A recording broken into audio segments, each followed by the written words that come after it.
Herkese merhaba, kanalıma hoş geldiniz. Bu videomda sizlere Alize'nin Puffy ipiyle çok güzel bir bebek battaniyesi yapımı tarif edeceğim. Bakın şöyle modeli sizlere göstermek istiyorum. İnanılmaz kolay bir yapımı var. Bakın şöyle yaklaştırmak istiyorum. Zaten dokusu yumuşacık, bakın. Şöyle göstermek istiyorum. Yumuşacık bir dokusu var. Toplamda 5 yumak kullanarak ben bu battaniyeyi hazırladım. Uzun kenarı 85 santim, kısa kenarı da 75 santim oldu. Toplamda 5 yumak kullanarak battaniyemi hazırladım. Çok kolay bir yapımı var. O kadar hızlı ve keyifli ilerliyor ki elinizden hiç bırakmak istemiyorsunuz.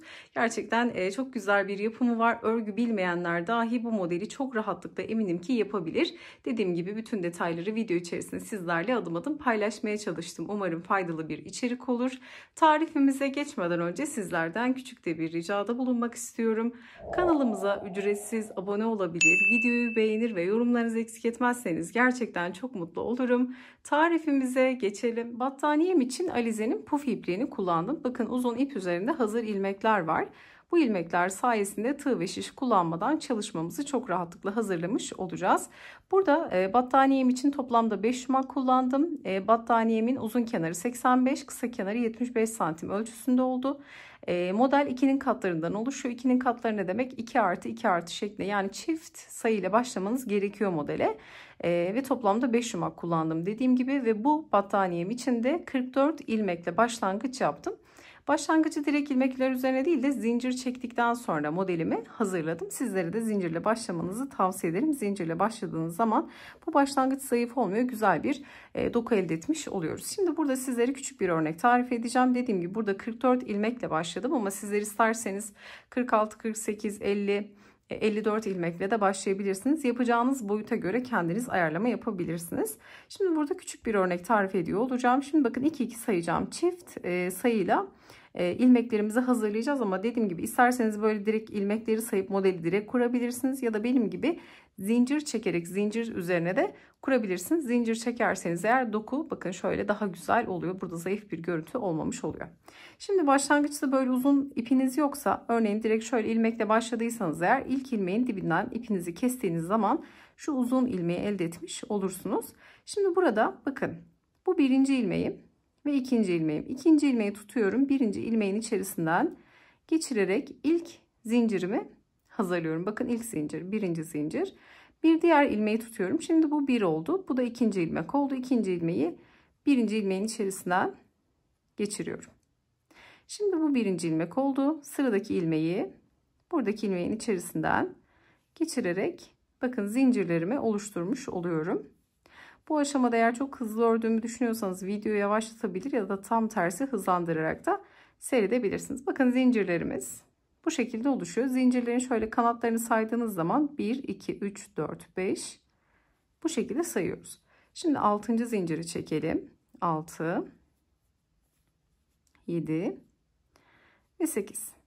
8 zincir üzerine modelimizi sizlere tarif etmiş olalım. Bakın ben böyle zincirle başlangıç yapıyorum.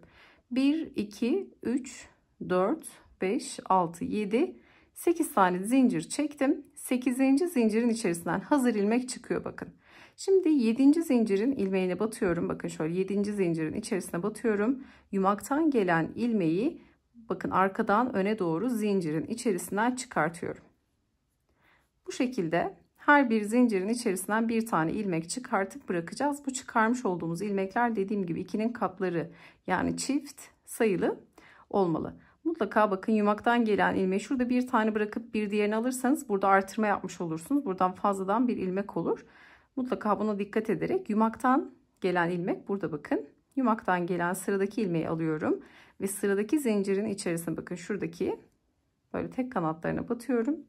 Zincirin içerisinden batıp ilmeği çıkartıyorum.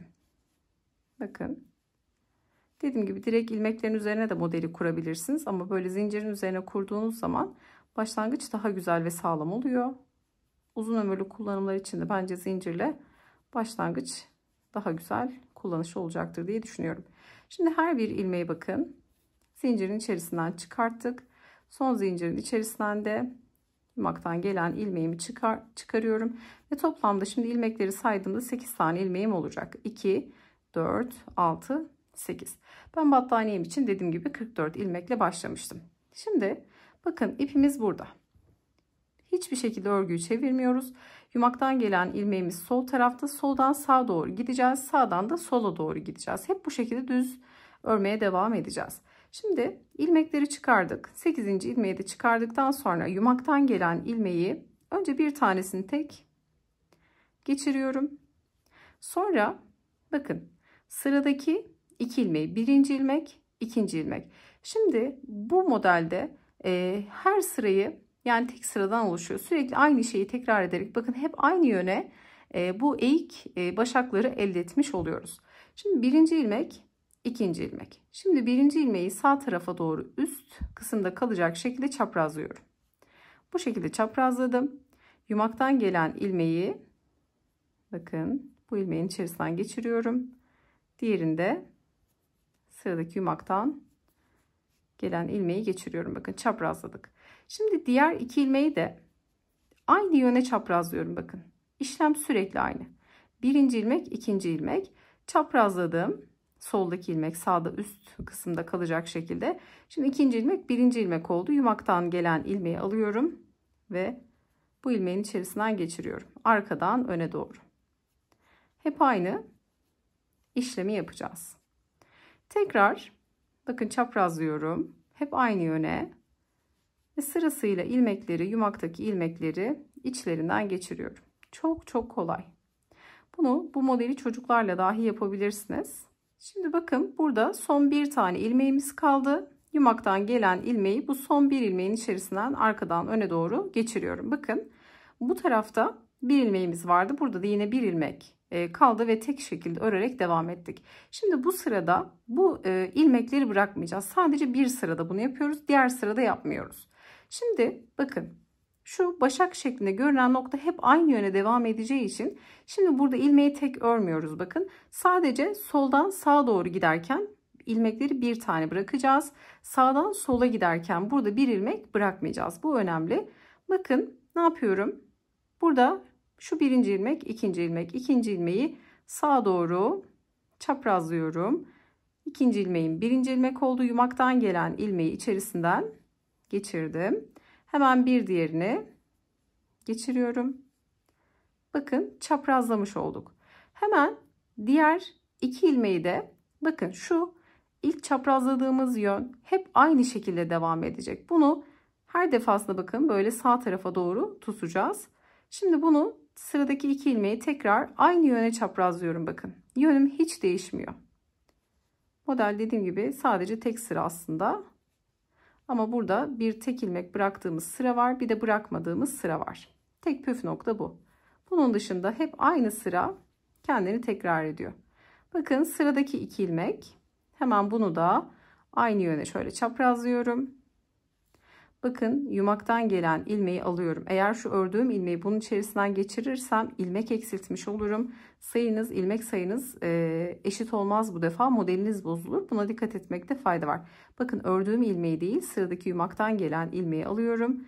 Ve içerisinden sırayla geçiriyorum. Son 2 ilmeğimin kalması gerekiyor.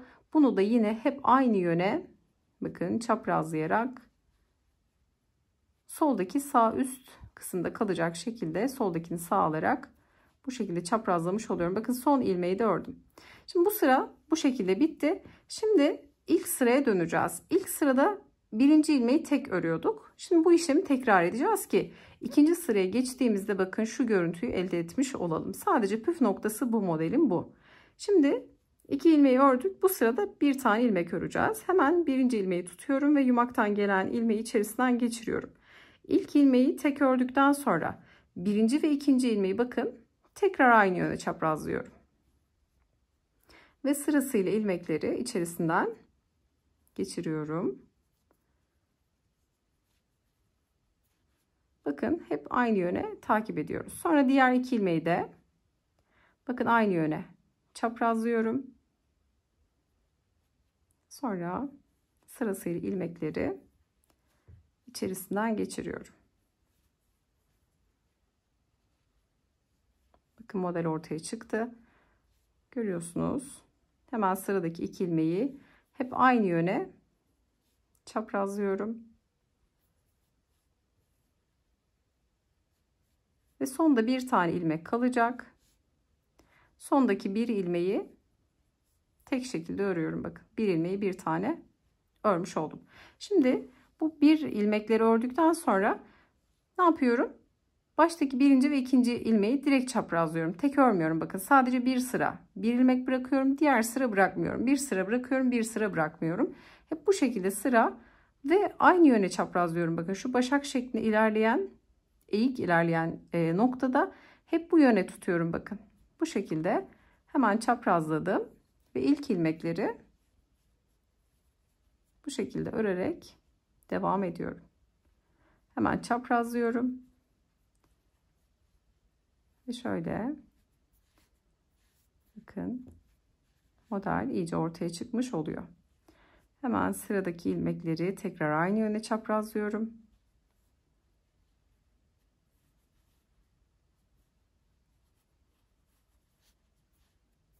Sonda 2 ilmek kalıyor. Bakın bu 2 ilmeği de hep aynı yöne çaprazlayarak modelimi oluşturmuş oluyorum. Hep böyle 2-2 yapıyoruz bir sıra, sonra bir tane ilkini tek örüp sonda da yine bir tane ilmek bırakıp bakın hep bu şekilde model kendini tekrar etmiş oluyor. Arka tarafı da bu şekilde oldukça kalın dokulu, çok zayıf olmuyor, böyle çok ajurlu bir görüntüsü olmuyor, oldukça dolgun bir model oluyor. Çok da güzel. Bakın şöyle göstermek istiyorum. Daha önceden ilmek kapatmayı sizlere göstermiştim ama burada tekrar göstermek istiyorum. Yeni bir yumağa nasıl geçiyoruz, ipleri nasıl geziyoruz, bunun için ayrıca detaylı bir video çekmiştim.